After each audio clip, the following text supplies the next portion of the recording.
Kalian tahu nggak sih apa sih itu asuransi syariah? Asuransi syariah merupakan sistem perlindungan keuangan yang berlandaskan prinsip tolong-menolong atau ta'awun dan tanggung jawab bersama atau takaful, di mana peserta saling menanggung resiko satu sama lain sesuai dengan ajaran Islam.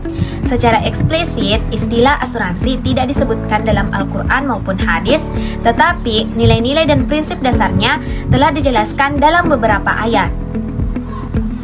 Yang pertama, berdasarkan Al-Quran.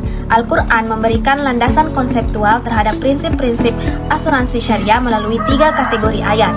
Yang pertama, surah Al-Hasyr ayat 18, di mana tentang mendorong umat Islam untuk mempersiapkan masa depan dan tanggung jawab terhadap risiko kehidupan. Yang kedua, surah Al-Quraisy ayat 4, menunjukkan pentingnya rasa aman dan perlindungan dari kesulitan yang menjadi dasar konsep asuransi. Yang ketiga, surah Al-Baqarah ayat 261 mengandung nilai kebaikan dan pahala bagi orang yang berinfak sejalan dengan konsep tabaru atau hibah atau derma dalam asuransi syariah. Yang kedua, berdasarkan hadis Nabi Sallallahu Alaihi Wasallam. 1. Hadis tentang ahli waris, yaitu hadis riwayat Bukhari. Nabi SAW menganjurkan agar seseorang meninggalkan ahli warisnya dalam keadaan cukup, bukan bergantung pada orang lain. Ini menegaskan pentingnya perencanaan keuangan seperti asuransi. 2. Hadis tentang menghindari risiko, yaitu hadis riwayat Tirmizi.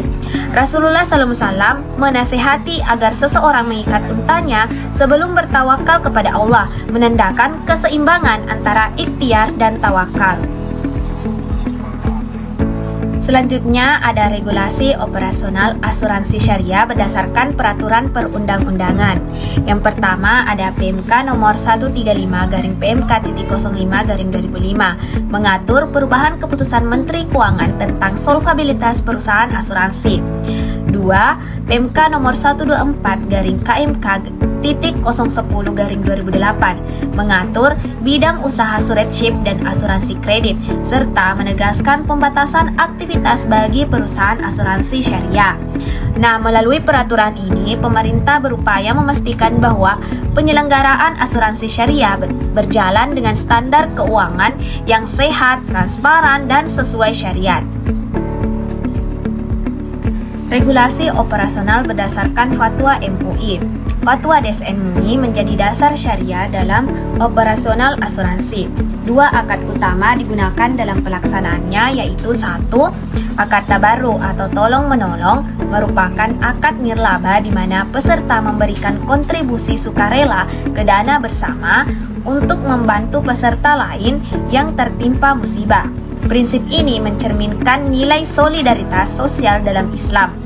2. Akad tijara atau komersial, akad bisnis yang dilakukan untuk memperoleh keuntungan secara halal, misalnya melalui sistem bagi hasil atau mudarabah atau kerjasama modal atau musyarakah. Akad ini digunakan dalam pengelolaan investasi dana peserta.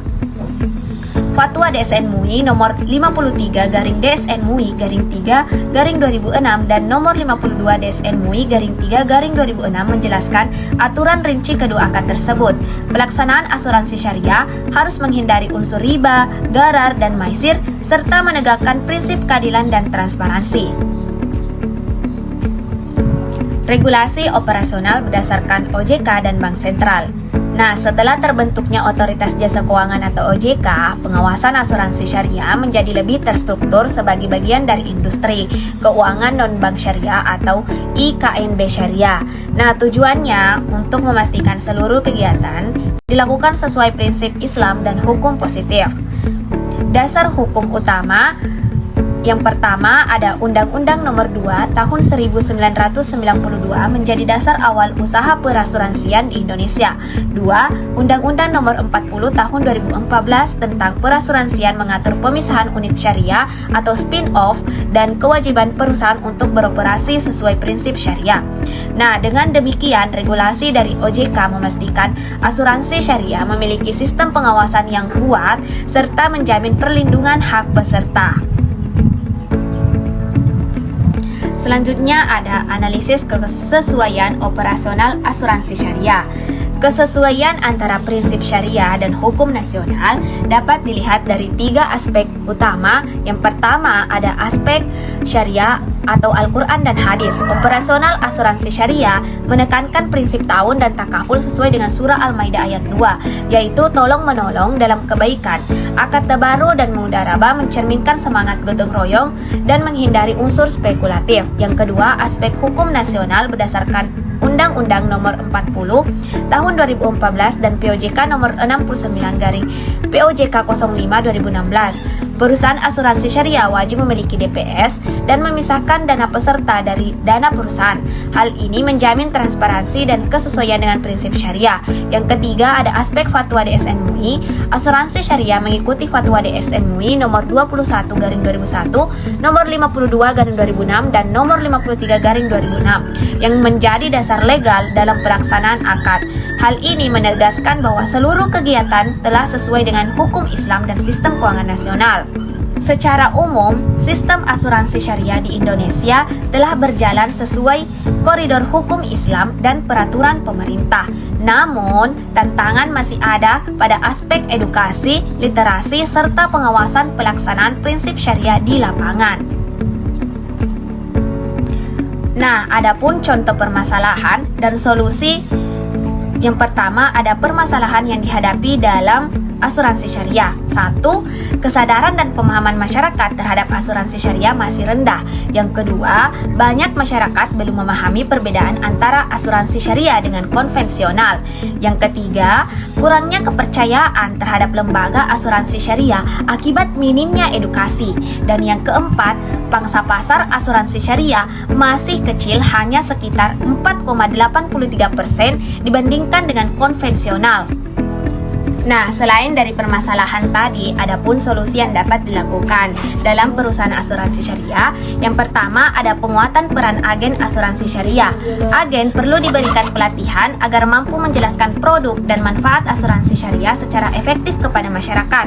2. Edukasi dan sosialisasi publik pemerintah, OJK, dan perusahaan asuransi perlu memperluas program literasi keuangan berbasis syariah melalui media sosial, seminar, dan kampus. Yang ketiga, strategi komunikasi berdasarkan latar belakang sosial ekonomi.